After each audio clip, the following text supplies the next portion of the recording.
Hi friends, కర్మచక్రం నుండి బయటపడడానికి కొన్ని సులువైన మార్గాలు. రేపటి కోసం ఎదురు చూడకుండా ఇప్పుడే ధ్యానం ప్రారంభించండి. మీరు నడుస్తున్న హింసా మార్గాన్ని మార్చుకోండి. భవిష్యత్ కోసం ఆలోచించకండి. మన చేతిలో ఉన్నది ఈ క్షణం మాత్రమే. సమయం చాలా విలువైనది. మన అధీనంలో ఉన్న ఈ క్షణమే ముఖ్యమైనది కాబట్టి ఈ క్షణమే జీవించడానికి ప్రయత్నం చేయండి. ధ్యాన సాధన చేస్తే కర్మబంధాల నుండి బయటపడడం చాలా తేలిక. పూర్తి అంకిత భావంతో నిజాయితీతో ధ్యానం కొంతకాలం చేసినట్లయితే అప్పుడు సులభమవుతుంది. మనకు కావాల్సిందల్లా దృఢమైన నిర్ణయం. ఎందుకంటే బంధాలు, ఆకర్షణలు, భ్రమలు కలిగించే ఆనందం అనేది అనేక జన్మల తరబడి మోయడం వలన అది శక్తివంతమైన అజ్ఞానంగా మారి దానిని ఛేదించడం కష్టతరంగా ఉంటుంది. కానీ నిరంతరం ధ్యానం, సజ్జన సాంగత్యం, స్వాధ్యాయం చేయటం వలన ఆ అజ్ఞానం నుండి విడుదల సాధ్యం అవుతుంది.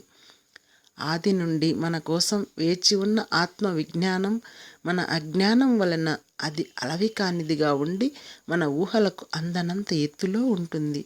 ధ్యానం చేసి ఒకసారి ఆ బ్రహ్మానందాన్ని చవిచూసినట్లయితే, అదేమిటో మనం తెలుసుకున్నట్లయితే ఈ ప్రాపంచిక బాంఛలకు ఎప్పుడూ మనం బందీలం అవ్వకుండా ఉంటాం. జ్ఞానం వలన మన వ్యక్తిత్వం మార్పు చెంది క్రమేపీ కర్మచక్రం నుండి వైదొలుగుతాం. ఎప్పుడూ మన ఆలోచనలపైన, మన చర్యలపైన నిఘా ఉంచి ఆత్మజ్ఞానం కోసం సాధన చేసుకుంటూ మనలో దాగి ఉన్న వ్యామోహాలని అర్థం చేసుకోవడానికి ప్రయత్నిస్తూ ఉండాలి. ఎల్లవేళలా ప్రేమ భావన కలిగి ఉండి అనుక్షణం ఆనందంతో గడపాలి. కర్మచక్రం నుండి బయటపడే అతి సులువైన మార్గం ఇదే. ఒక సామాన్యమైన సంతృప్తికరమైన జీవితాన్ని గడపడం, సకల ప్రాణులపై సంపూర్ణమైన ప్రేమ, దయ, వివేకము కలిగి విచక్షణ జ్ఞానంతో జీవితాన్ని జీవించడం, అడుగడుగున ఎరుకతో కోరికలను అనుభవిస్తూ మనలో భావోద్రేకాలు, మనోవికారాలను తెలుసుకొని మనల్ని మనం అదుపులో పెట్టుకోగలగాలి.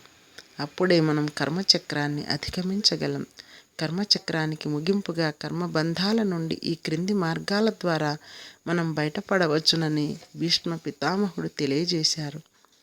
సామాన్యమైన జీవితాన్ని గడపండి. ఎప్పుడూ సకల సృష్టిని ప్రేమిస్తూ, ప్రక్కవారిని ప్రేమిస్తూ వారి పట్ల శ్రద్ధ చూపండి. మీ మనస్సుకి మీరు యజమానిగా మారండి. మీ మనస్సుకి సత్యమై విజ్ఞానాన్ని అభ్యసించడం వలన అది ఆత్మజ్ఞానానికి దారితీస్తుంది. మీలో అంతర్గతంగా దాగి ఉన్న శక్తిని గుర్తించి తద్వారా అనంతమైన జ్ఞానాన్ని పొందండి. మిమ్మల్ని సరైన దారిలో నడిపించడానికి మీ మహాకారణ శరీరంతో అనుసంధానానికి సదా ప్రయత్నించండి. మితిమీరిన అతి కోరికల నుంచి బయటపడండి. మీ జీవితంలో జరుగుతున్న ప్రతి ఒక్క సంఘటనను సంతోషంతో ఆహ్వానించండి. ప్రతి మార్పు మీరు నేర్చుకోవడానికి వచ్చిందని గుర్తుంచుకోండి. ధైర్యముగా ఉండి, నిశ్చయభావం కలిగి, నిరంతరముగా శ్రమిస్తూ సత్య సాధనకై పాటుపడండి. మీరు నేర్చుకున్న జ్ఞానాన్ని ఇతరులకు పంచండి.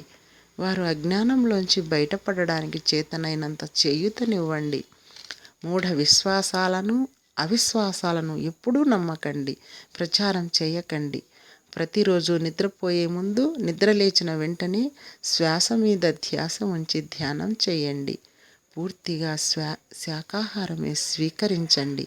మాంసాహారం ఖచ్చితమైన కర్మబంధం.